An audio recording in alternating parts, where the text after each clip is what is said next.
If you've been in crypto for the past week, you've probably heard of and seen the collapse of FTX, the second biggest crypto exchange in the market, only behind Binance. FTX filed for bankruptcy and is another domino that has fallen during the crypto winter 2022. The cemetery is getting packed with platforms who have filed for bankruptcy or gone broke. And the rumors continue as now we hear whispers about BlockFi, Crypto.com, and Genesis, three other huge players in the game. So the question becomes, what can we do to protect ourselves and protect our crypto from going down and losing it completely in one of these platforms? And the answer is not that hard: self-custody wallets. In today's video, we're going to cover exactly what a self-custody wallet is and why you need to get one right now. We will also break down the difference between the different wallet types and some of the ones that I personally use. So let's go ahead and dive right into today's video. What's up, guys? I'm Jay and welcome to Bitcoin Daily. Remember that this content is for educational purposes only and is not financial advice.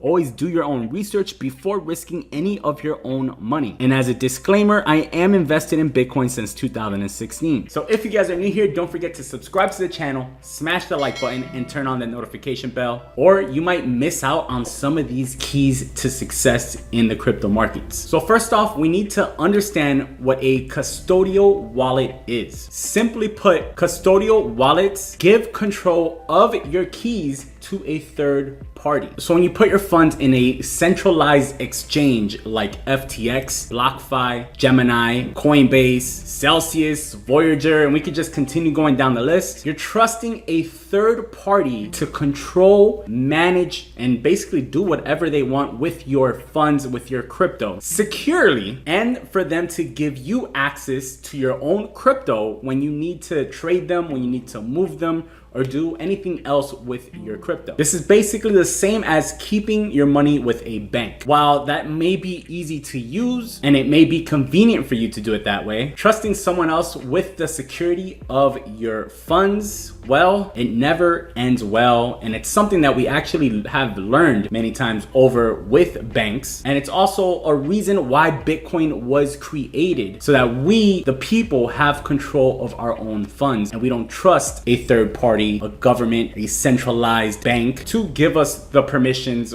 on what to do, how to move our money, when to move our money, and all of that. So then the question becomes, well, then what's the best way for me to store my crypto? And that, my friends, is called self-custody wallet, or also known as a non-custodial wallet. So what is a self-custody wallet? So a self-custody wallet allows you to own and control the private keys to your crypto. This way, the wallet provider cannot freeze or manage your assets in any way, which is what we have seen over and over and over again as these platforms have fallen. They've been taking your funds, using them for high risk investments, high risk trades. They're using it as venture capital or whatever they see fit. And then when they make a couple bad moves, Bitcoin's value drops, they owe a bunch of money. Now they can no longer pay you back when you want to pull your funds out, and you just lost all your crypto and you're probably never going to get it back. So the underlying principle is that with a self-custody wallet, you control the keys to your crypto, you control your crypto. So why use a self-custody wallet? I mean, I think we've answered it already, but let's answer this question. And I think if we just look at what's happened in the past week, it answers it for us. FTX was the second largest exchange, only behind Binance. So of course, people trusted their funds with this exchange. The issue is, if you had your funds in this exchange, you didn't have control of your funds. So FTX actually had control of your funds and were able to manage your funds however they saw fit. So FTX controlled all users' crypto. FTX used users' funds for high risk investments, trading, and other things. FTX lost user funds and filed for bankruptcy. Since users did not own the keys to their wallets on FTX, they probably will never see that crypto again. And that pretty much answers why you should use a self-custody wallet at all times from here on going forward. forward. And this is a tale as old as time. This happened way back in the day when there was a exchange called Mt. Gox that basically used the users' funds and got hacked or whatever the case was and lost all the funds for the users. The users 10 years later are still trying to get their funds out. That's why I say if you're stuck on one of these platforms, you're probably never gonna get those funds back. And we've seen it with Mt. Gox, we've seen it with Luna, UST, with Celsius Network, Voyager Digital, FTX, FTX US. Now we're seeing it possibly with BlockFi, possibly even with Gemini. All of these platforms have complete control of your crypto if you have your crypto in any of these platforms. What you need to know here is if you do not have the keys to the wallet, then you do not own that crypto. The third party owns your crypto. Apart from that, some other things that happen when you have your funds in a centralized CeFi platform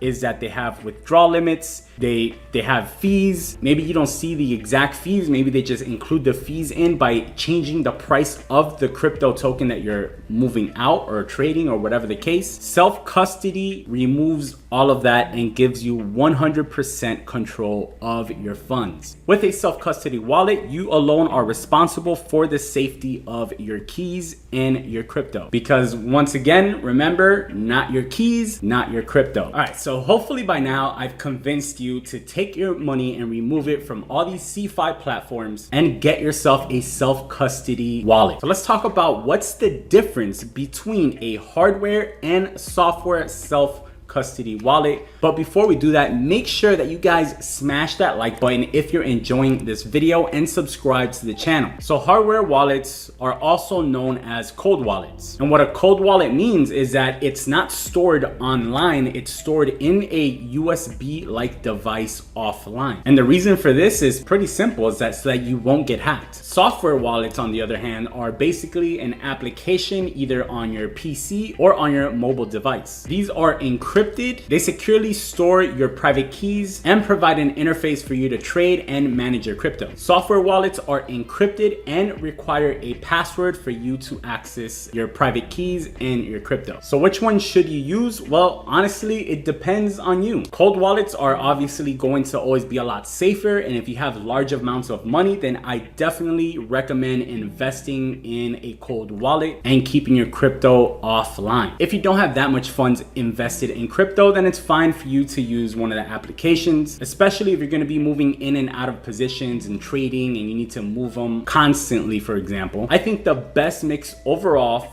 that I use personally is a mix of both. I think you should have the majority of your long-term portfolio offline on a cold wallet, and then anything you use for trading, for example, you can keep in a software self-custody wallet. But again, everyone's situation is different, so that's really gonna be for you to decide which one is best. So next, I'm gonna give you guys a couple different hardware wallets and software wallets that you guys can use, and I definitely recommend for you guys to do your own research and see which one is the best one for you. So as far as the best self-custody hardware wallets, I always recommend either Ledger or Trezor. These are probably the two biggest and most popular ones out there that the majority of people that I know use. I personally myself use Ledger. So for software wallets, many people might not know this, but you may already be using a software self-custody wallet if you're using MetaMask or if you have any funds on MetaMask. Now, MetaMask is built on the Ethereum network, so you wouldn't be able to hold Bitcoin or anything like that. So another wallet that I personally use is Trust Wallet, and you could actually download this on your phone. I have this on my iPhone, and you can store a lot of different cryptos in there as well. The bottom line is take your funds